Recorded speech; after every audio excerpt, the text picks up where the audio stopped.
pivotal experience for me was when I raised enough money for that Tucson Wildlife Center to hire a veterinarian. There were 12 wildlife rescue centers, and today there's one. So it was very important to me to help that center. And when we were able to hire a veterinarian, all of a sudden, the animals that were suffering didn't have to wait for them to wrangle up some volunteer veterinarian. Many more animals survived, and people benefited who worked there because they didn't have to watch this suffering and these animals dying when they knew they could be helped. So it was the most gratifying. I grew up in a veterinary hospital. My dad was a veterinarian. There was one door separating the apartment from his hospital, and I was always over there, trying to help the animals, trying to help my father. And my job eventually became to take care of the wild animals that people dropped off. In the old days, a veterinarian was large animal, small animal, and whatever came through the door. You try to take a wild animal today to a veterinary hospital, they won't accept it. So we took in everything. We took in a little alligator, we took in all kinds of wild birds. I had 2 squirrels that lived with me. I just love all animals.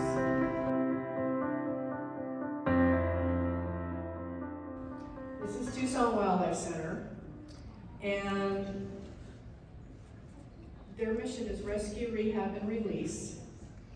And I would say 80%, maybe 90% of the injuries that come in are human caused. They were hit by a car, they're down by electrical lines, a lot of the raptors come in.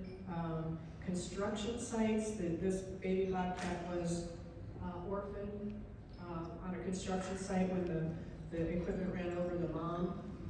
And this poor raccoon, this little story broke my heart.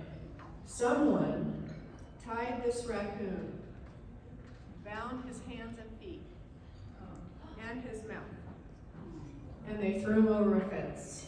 I mean, it could make me cry right now to think about it. Someone found him and brought him to the Tucson Wildlife Center, and when they removed this tape, it was so tight that it cut his little wrists and ankles. And he was so traumatized, he couldn't even eat for a few days.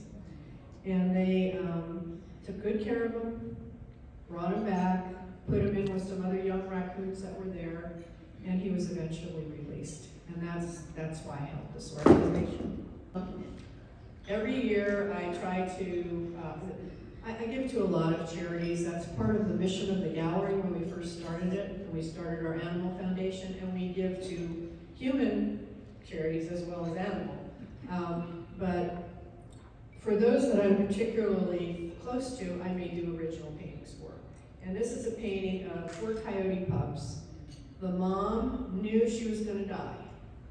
She deposited these 4 cubs, or pups, on the steps of the Raytheon Employee Lounge.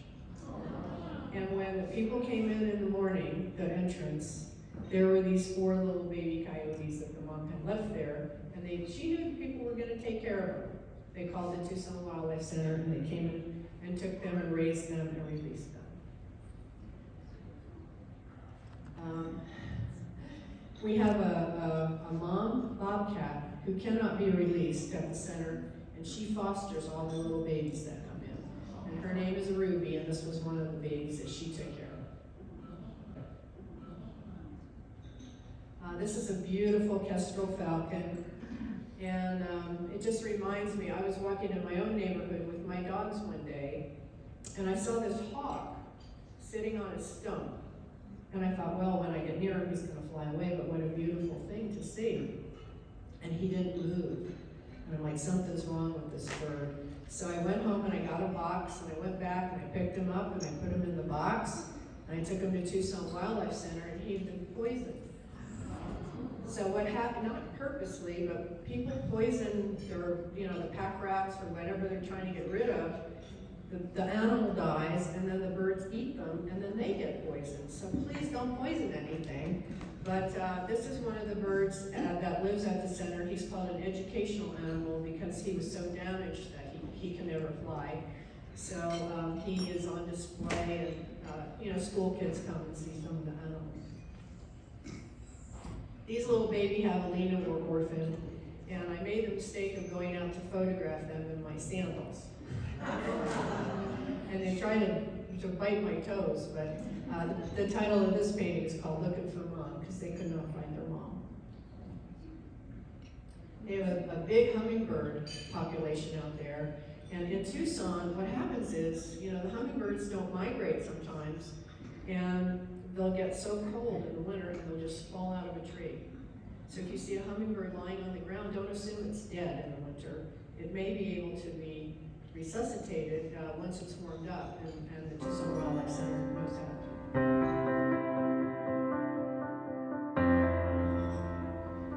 So I worked with the American Cancer Society for many years, and they had a spring soiree for any of you Tucsonans who ever attended that. And every year I would paint a floral for them, so that was something fun and different for me to work on their theme. So these are just a couple of the paintings I did for them. All of them, I tried to make all of them different. And I'm very involved with the Humane Society and the Pima Animal Control. And that's one thing when we started our foundation, when we opened the gallery, one of our missions was to prevent animal cruelty. And we would support the Pima Animal Task Force Against Animal Cruelty. And this cat is a Persian Himalayan, and he lived at my veterinarian's office. He was their mascot. He would just run around free. He was so brave, he'd go up to all the dogs and try to sniff them, and they'd snap at him, and he was very quick. And he has what they call a lion poodle cut. And at Christmas once, they put a Christmas Santa hat on him, and he was so mad. And so that's the painting I painted. And we called him Kitty Humbug. And from that, this whole project unfolded. And I wrote a children's book about how this cat and my handicapped cat at home saved Christmas at the veterinary hospital. And we did a stuffed animal, we did a coloring book, and we actually did a music video. And we just had the best time with it, and we raised a lot of money for shelter animals. I was asked by United Way to come up with a theme for them, and they wanted to show diversity and let people know this was a Tucson United Way. So how do you combine diversity with the desert? So this is what I came up with. So there's diversity there, right? And you'll see in the center is the nuclear family. And then there's the single mom on the left with the little babies. And the little juvenile delinquents are in there. So that was fun. And they used it for all kinds of different things. I was a board member of Boys and Girls Club for 30 years. And I would do original paintings for the auction. And this one brought in $16,000. It was the first time I'd sold a painting for that much money. I got no money from it. And these are just some of the paintings from the Boys and Girls Club auction.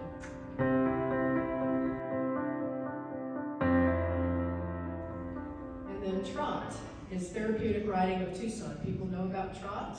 Yes. Okay, so I had a horse, I had a couple horses, and one horse had these terrible suspensory ligament issues. I could not ride him, but kids could ride him. So I donated him to Trot, and I had supported Trot before that, so I knew about them, but then I got really involved with Trot. And you're wondering why there are cheetahs on the Trot slide. So the ladies who were organizing the dinner, they came to me and said, this year for the dinner, would you paint a zebra? And I'm like, what? I'm like, you're a horse place. Why am I painting a zebra? They said, well, there's a gentleman in Tucson who just opened a safari company. He's from South Africa. And he's giving us a safari for our auction. And I'm like, that is incredible.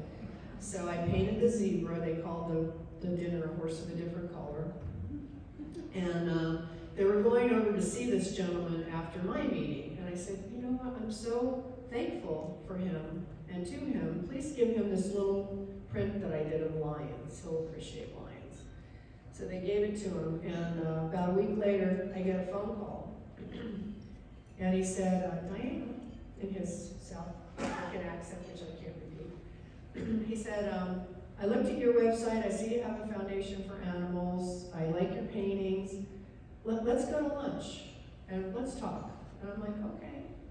So he takes me to lunch, and he says, if I sent you to Africa, would you do a charity show for Africa? And I'm like, oh, let me think about that for 30 seconds. So he sent me on a 3-week, all expense paid safari. We went on 17 game drives, and I came back and I did 10 paintings, and this is the first one. I got a couple other well-known wildlife artists to put art in. We raised $80,000 at that show. All the money went to charities in Africa, including a community foundation, a community garden, an AIDS orphanage, and a wildlife sanctuary, of course. And we also gave some money to Trot because they put us together, and to the zoo. And this first painting, my girlfriend, she just saw a slide of it, a JPEG of it, and she said, I said, this is the first painting. I was so excited when I got back. I couldn't wait to paint. And all I knew was there was going to be pink in this lion's mane. And she said, how big is it? I said, it's huge. It's like 36 by 48. She said, what are you going to ask for? I said, we're going to ask 10,000. She said, sold. So she didn't even see it in person. So we saw some amazing scenes. This was on the Chobe River. There's the cheetahs. I mean, we saw this. Like, we pulled up a Jeep, and there they were on the rock. Amazing. It was a trip of a lifetime. This was so spiritual. I just had to paint this one. And a lot of artists say to me, you know, the Boys and Girls Club asked me to do a painting for their auction, and I did it, and I didn't get anything from it. And I said to them, that's not why you do it. You do it because you want to help them. And you give from your heart. And I never expect anything in return, but because of my charity work, I went to Africa. So, you just never know. And Sister Act. And then Rotary. So, I'm in Rotary for about 2 minutes, and Mark says, he was Mark, our president, said, we have our 100-year anniversary coming up, and we're going to have a dinner and a live auction, so I want you to donate a painting. And I'm like, well, you know, it's like next week, so I just can't physically produce a painting that quickly. I said, but what I will do is I'll give you a commission. So you just sell it, and whatever the person wants, I'll paint it for them, and that's how we're going to do this, because I don't have time to do a painting. So this is the painting that the woman who bought the package, she gave me a photo. She loved this photo. And it's a sunset at Sabino Canyon. And then I painted this for her, and it raised $5,000 for Rotary. So I had good standing, like, you know, right away.